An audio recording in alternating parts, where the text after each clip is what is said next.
सोचो सिर्फ 2 दिन में पूरा वृंदावन दर्शन, बांके बिहारी जी, प्रेम मंदिर, निधिवन, राधा वल्लभ जी, राधा रमण जी और संत प्रेमानंद जी महाराज के दर्शन।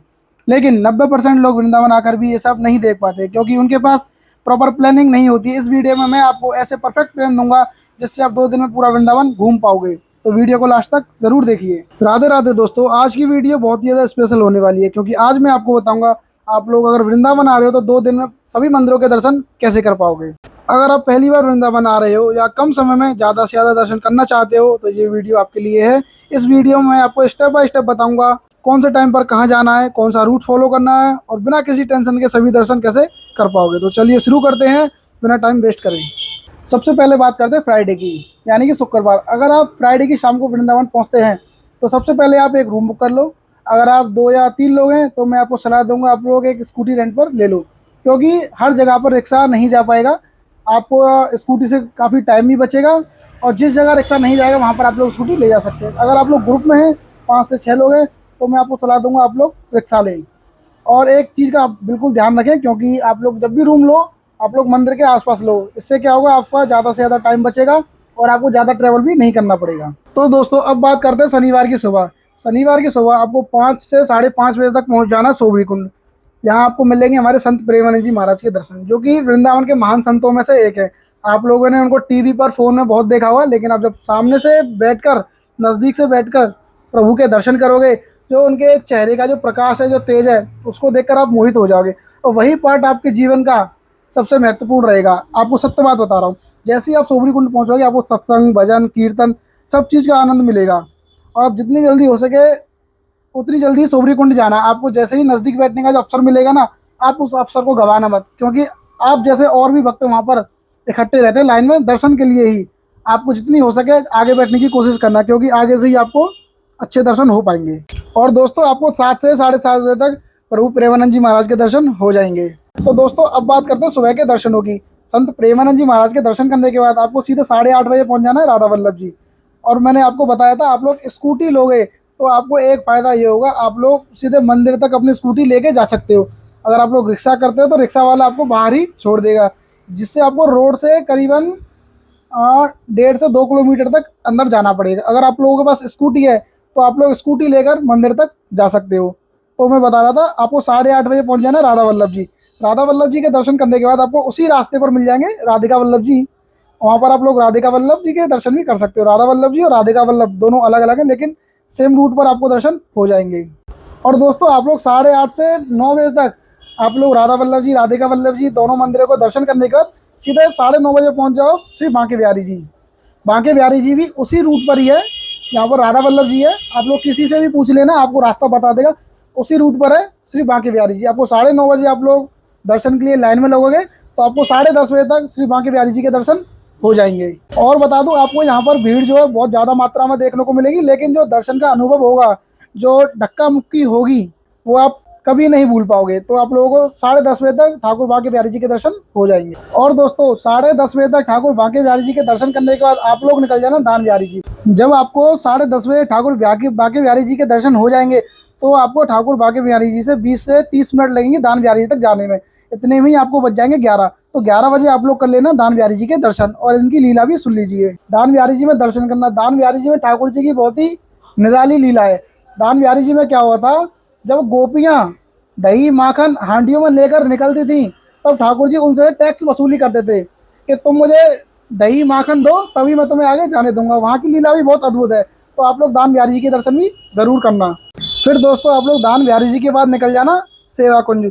सेवा कुंज जो है दोस्तों वृंदावन के बहुत ही पवित्र स्थान है।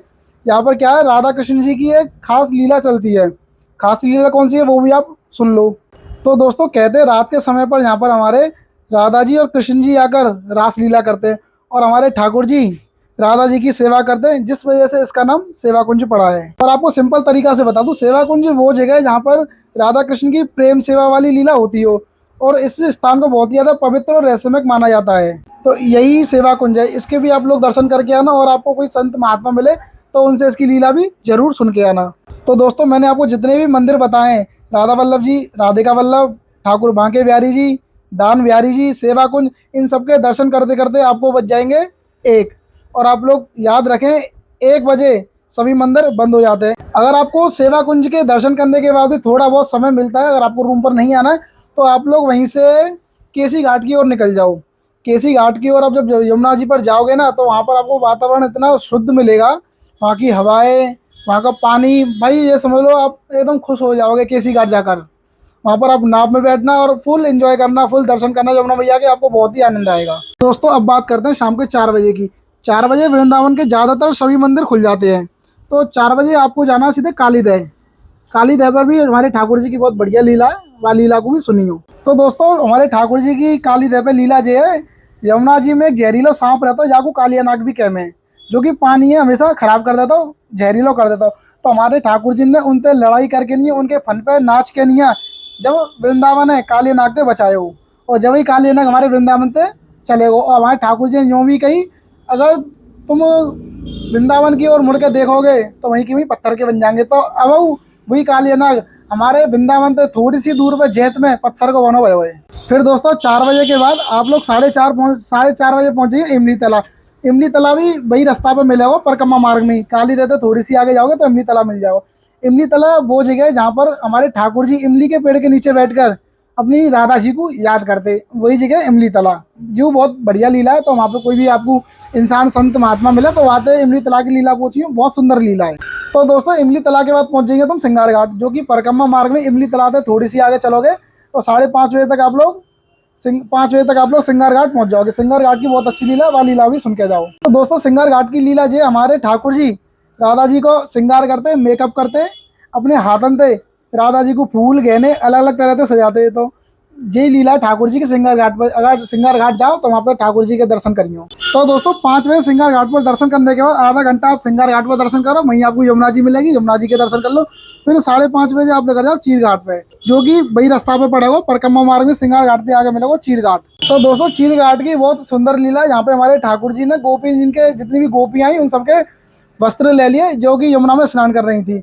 कृष्ण जी हमारे ठाकुर जी पेड़ पर बैठकर कह रहे हैं कि मुझे हाथ जोड़ के नहीं माफी मांगो, मुझे हाथ जोड़ के वस्त्र मांगो कि हे ठाकुर, हे कान्हा, हमारे वस्त्र में वापस कर दे। तो जी बहुत सुंदर लीला है, बाजार लीला को भी जरूर सुन के जाइयो। फिर दोस्तों 5:30 बजे चीर घाट के दर्शन करने के बाद तुम वहीं से निकल जाओ सीधे निधिवन। तुम 6 बजे निधिवन पहुंचे, निधिवन के दर्शन करियो, यहाँ की लीला भी बहुत निराली है, यहाँ लीला को भी सुन के जाओ। तो दोस्तों निधिवन की लीला ये है कि ऐसा मानो जावा कि रात के समय में यहाँ पे हमारे ठाकुर जी और राधा जी आकर रासलीला करें, और शाम को ये निधिवन जो है जगह बिल्कुल बंद कर दिया हुआ, अंदर कोई ना जा सके। और सबको विश्वास ये है कि जितने पेड़ पौधा हैं वो सब गोपिन का रूप ले ले में, और यही लीला निधिवन के अंदर चलती रहे। बहुत सुंदर लीला। अगर आप वहाँ पर जा रहे हो तो काउते भी या लीला के बारे में पूछिए, बहुत आनंद आएगा ये लीला सुनने में। आधा घंटा तक यानी कि 30 मिनट तक तुम निधिवन के दर्शन करने के बाद 6:45 बजे पहुंचेगी राधा रमन जी, जो कि निधिवन से करीबन ज़्यादा दूरी पे ना है, आपको 10 से 15 मिनट लगेगी स्कूटी से पैदल पहुंचने में भी। निधिवन से थोड़ा सा आगे चल के नहीं है राधा रमन जी है, वहाँ पर राधा रमन जी के दर्शन करियो। हमारे ठाकुर जी के बहुत सुंदर दर्शन है वहाँ पे। ये समझ लो आप लोग जब तक आरती ना होगी आराम से बैठे रहो, बहुत सुंदर दर्शन हो मैं। तो वहाँ पे राधा रमन जी के दर्शन कर लियो। तो दोस्तों 7 बजे तक राधा रमन जी में दर्शन करने के बाद फिर तुम माता निकल जाओ केसी घाट का है। केसी घाट की रास्ता बताऊँ, जैसे तुम राधा रमन जी के गेट के सामने खड़े होंगे तो उल्टे हाथ पे एक रास्ता गई है केसी घाट का है, सीधे केसी घाट को गई, कावते पूछ के निकल जाओ, ज़्यादा समय ना लगेगा। 7:30 बजे केसी घाट पहुँचेंगे। केसी घाट पर यमुना जी की आरती होगी, वह आरती में शामिल हुई है, बहुत जोरन से आरती होगा, बहुत आनंद आएगा वह आरती में, बहुत बड़े बड़े दिए जलें, तो वह आरती को भी आनंद उठाइयो केसी घाट पर। और एक बात और, हाँ, केसी घाट पर चाय बहुत जोर की मिले, तो वह चाय को भी आनंद जरूर लियो। तो दोस्तों अब बात करते हैं अगले दिन यानी कि रविवार की। रविवार की 6:30 बजे आप लोग फिर से दोबारा केली कुंज पहुँच जाओ। केली कुंज जाओगे तो वहाँ पर तुम्हें दोबारा से संत प्रेमानंद जी महाराज के दर्शन आ जाएंगे, और वहाँ पर तुम्हें बहुत बढ़िया बढ़िया संत मिलेंगे जिनके तुम्हें वहाँ पर दर्शन आ जाएंगे। फिर वहीं से तुम निकल जाओ इस्कॉन के काजे। केली कुंज वाले रास्ता पर ही पीछे की तरफ जो उल्टे लौटेंगे तो इस्कॉन मंदिर मिलेगा एक तुम्हें, वहाँ पर तुम इस्कॉन के दर्शन करो। इस्कॉन मंदिर के जहाँ पे भजन कीर्तन सब कुछ होगा, तो अलग लेवल की शांति है वहाँ पर, तुम्हें बहुत जोर को आनंद आएगा। बाजू मतलब सुनसान शांति वाला माहौल है इस्कॉन, तो वहाँ पे भी तुम दर्शन करियो। तो तुम 1 से 1.5 घंटा यानी कि 9 से 9:30 10 बजे तक आराम से इस्कॉन में दर्शन करियो, आनंद उठाइयो कीर्तन को। फिर तुम वहाँ से निकल जाइयो 11 बजे टटिया स्थान का है। टटिया स्थान एक ऐसा स्थान है यहाँ पे क्या है, संतन ने भक्ति करी है, तपस्या करी है, और ऐसा बताया जाए कि जो संत यहाँ पे तपस्या करते हैं, भक्ति करते हैं, उन्हें राधा कृष्ण की गुप्त लीला जो है उनको भी अनुभव करो उन्हें। तो तटीय स्थान जरूर जाइए, क्या जगह ही बहुत आनंद मिलेगा तुम्हें, बहुत अनुभव होगा। जाएंगे तो संतन के दर्शन होंगे, वो तुम्हें ऐसी ऐसी रहस्यमय चीज़ बताएंगे तुमने पहले कभी ना सुनी होगी। तो तटीय स्थान जरूर जाइए। तो दोस्तों तटीय स्थान एक ऐसी जगह है यहाँ पर तुम्हें कोई भी एनर्जी को सोर्स ना मिलेगा, लाइट वगैरह फोन वगैरह कुछ भी अलाउड ना है, ऐसा कछु ना मिलेगा वहाँ के अंदर। केवल पुराने समय में जो दिए वगैरह जलते हैं यही सब देखने को मिलेगा। मतलब पूरी बोल सके पुराने जमानों जो ना पुराने दिन वो सब आपको तटीय स्थान में देखने को मिलेंगे। तो वहाँ जाइए, वहाँ की लीला भी जरूर सुनियो। 1 घंटा तक तटीय स्थान में घूमने के बाद फिर तुम पहुंचेंगे देवरा बाबा आश्रम, जो कि वही रोड पे मिलेगा। देवरा बाबा आश्रम के पास ही आपको मिल जाएगा उड़िया बाबा, जहाँ पर हमारी जो राष्ट्रपति जी हैं वो भी गई, नीम करौली बाबा राष्ट्रपति जी वहाँ पे गई, और डॉक्टर हनुमान। इन तीनों की लीला मैं तुम्हें यही वीडियो में बताऊंगा, सुन के जरूर जाइए। तो दोस्तों मैं तो बताऊँ उड़िया बाबा की क्या लीला है। यहाँ पे हमारे राष्ट्रपति जी भी गई। उड़िया बाबा की लीला जो जो उड़िया बाबा है वो हमारे वृंदावन के सबसे बड़े संतन में थे, और वो राधा कृष्ण की भक्ति में हमेशा डूबे रहते। और ये भी कहना कि जो उड़िया बाबा है वो बहुत कठोर तपस्या करते, और उन्हें राधा कृष्ण जी के भी दर्शन होते, ऐसा भी कहा जावे।